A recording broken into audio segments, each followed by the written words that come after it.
digno.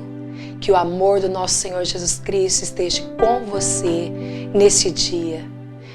Que a palavra de Deus venha te trazer transformação, cura, libertação e salvação. Porque ela é como uma espada de dois gumes. Só ela vai até a divisão da alma e pode discernir aquilo que está no nosso espírito. Sabe, queridos, estávamos meditando a palavra do Senhor esses dias.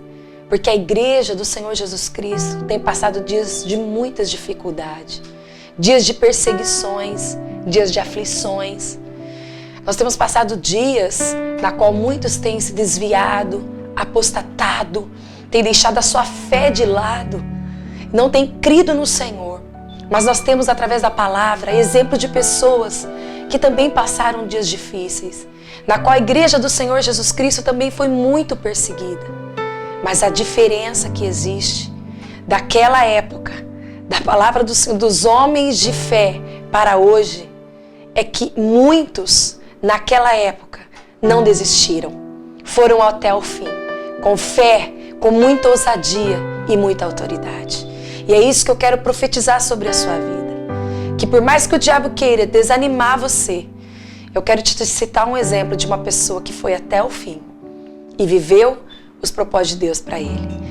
No livro de Atos, capítulo 6, a palavra do Senhor diz assim, do versículo 8 em diante, que Estevão estava cheio do poder de Deus e da graça de Deus. Ele realizava as obras entre os povos. Sinais inconfundíveis de Deus estavam entre eles. Mas alguns homens da sinagoga o perseguiram, cujos membros eram escravos libertos.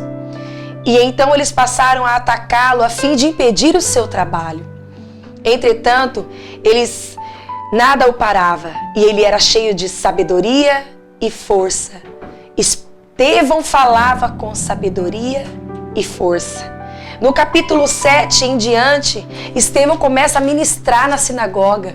Ele começa a falar da vida de Abraão, da vida de José, da vida de Moisés. Ele começa a ministrar a palavra e a promessa do Senhor. E parece há muito tempo que ele tinha vivido isso, mas não, ele estava ali demonstrando a fé e a confiança através da palavra do Senhor. Que aquele que começou a realizar a obra era fiel para completá-la. E depois, no final do capítulo 7, ele diz assim, ele acabou de falar e o povo deu-lhe vazão à fúria com vaias, assobios e ofensas. Mas Estevão estava cheio do Espírito Santo que nem prestou atenção. Ele tinha apenas olhos para Deus. Querido, a minha pergunta para você hoje, aonde está o seu foco? Aonde está a sua visão? Estevão sofreu vaias, ofensas, foi apedrejado, sofreu perseguições, calúnia, defamação, mas o olhar dele estava no Senhor, no trono da glória, da onde vinha a revelação que ele precisava. Diz assim, que tinha os olhos apenas para Deus, porque ele estava vendo em Deus toda a sua glória. Ele estava vendo Jesus ao seu lado, e ele exclamou dizendo, eis que vejo os céus abertos, e o Filho do Homem está ao lado de Deus. Será que você consegue, na dificuldade, olhar para os céus e ver o trono, e ver o Pai, o Filho, o Espírito Santo dizendo, vai em frente, querido, eu estou contigo. Porque eu acredito que isso dava para Estevão mais força, mais ousadia. Porque a palavra do Senhor nos diz que ele era cheio de poder, cheio de graça, cheio de sabedoria, fazia milagres por onde passava. Sabe o que é isso? Ele era íntimo de Deus.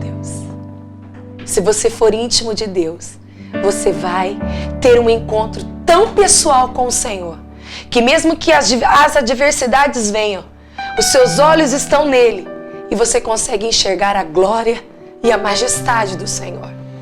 Ele também olhava no Senhor e nem prestou atenção naquilo que estava ao lado. A Bíblia diz que eles arrastaram-no para fora e apedrejaram, e as pedras caíam como chuva.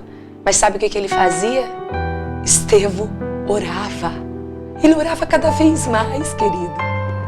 Se na hora da dificuldade, da adversidade, você passar a orar cada vez mais, o Espírito Santo, ele vai te ajudar. Porque mesmo Estevão, parecendo que era a hora de morte, a hora final, ele estava vivendo o início. Porque se ele conseguia enxergar o céu, ele estava vendo a sua morada. A vida de Estevão estava baseada numa esperança eterna, querido. Aonde está a sua esperança? Aonde está o seu foco? Aonde está a sua visão? Eu declaro para você nesse dia que nada te separará do amor de Cristo. Nada, como diz no livro de Romanos, capítulo 8. Que diremos, pois, essas coisas? Se Deus é por nós, quem será contra nós? Como diz através da palavra também no livro de 1 João, capítulo 5, versículo 4, que aquilo que vence o mundo é a nossa fé. Você precisa de fé e ousadia. Por quê? Porque os seus olhos estiverem em Deus e que tudo venha como chuva para te destruir, você está adorando ao Senhor. Ele é a tua luz. Ele é a tua salvação. Não tema nada. Vá em frente. Que o Senhor te renove aonde você estiver. Que a força e a graça dele esteja com você, porque você é escolhido de Deus. Estevão foi escolhido dentro dos diáconos para servir a obra do Senhor. Fazer os serviços até as viúvas, para fazer a obra de Deus. Só que a Bíblia diz que ele também fazia sinais e maravilhas. Eu quero te dizer, Deus quer fazer além do que você pede, além do que você espera, além do que você quer. O nosso Deus, ele nos surpreende. Por isso, seus olhos estejam firmes nele, a sua fé esteja firme nele, o autor e consumador da sua fé, porque ele vai te enviar o socorro, a graça dele vai te sustentar. Esteja os seus olhos atentos e fixos no Senhor, e que no momento de adversidade você veja a glória do Senhor, assim como Estevão, e não desista. Siga em frente.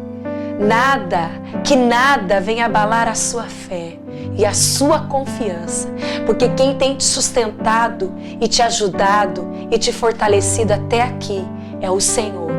E aquele que começou a boa obra sobre a sua vida é fiel para completá-la. Seja mais um dos discípulos de Cristo na face dessa terra.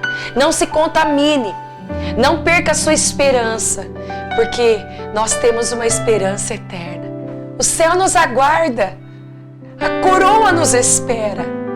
Como o apóstolo Paulo diz, eu combati o bom combate, eu terminei a minha carreira e eu guardei a minha fé.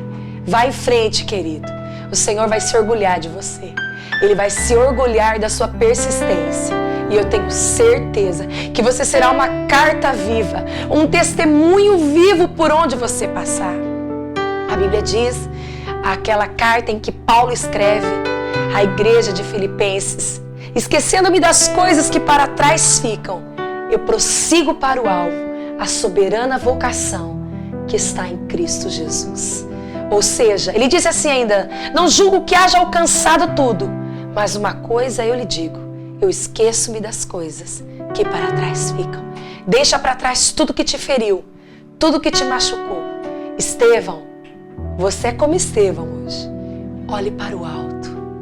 Veja no meio da adversidade o poder, a glória e a majestade do seu Senhor, que está te ajudando e te fortalecendo. Um grande abraço no nome do Senhor Jesus Cristo. Que Deus te abençoe.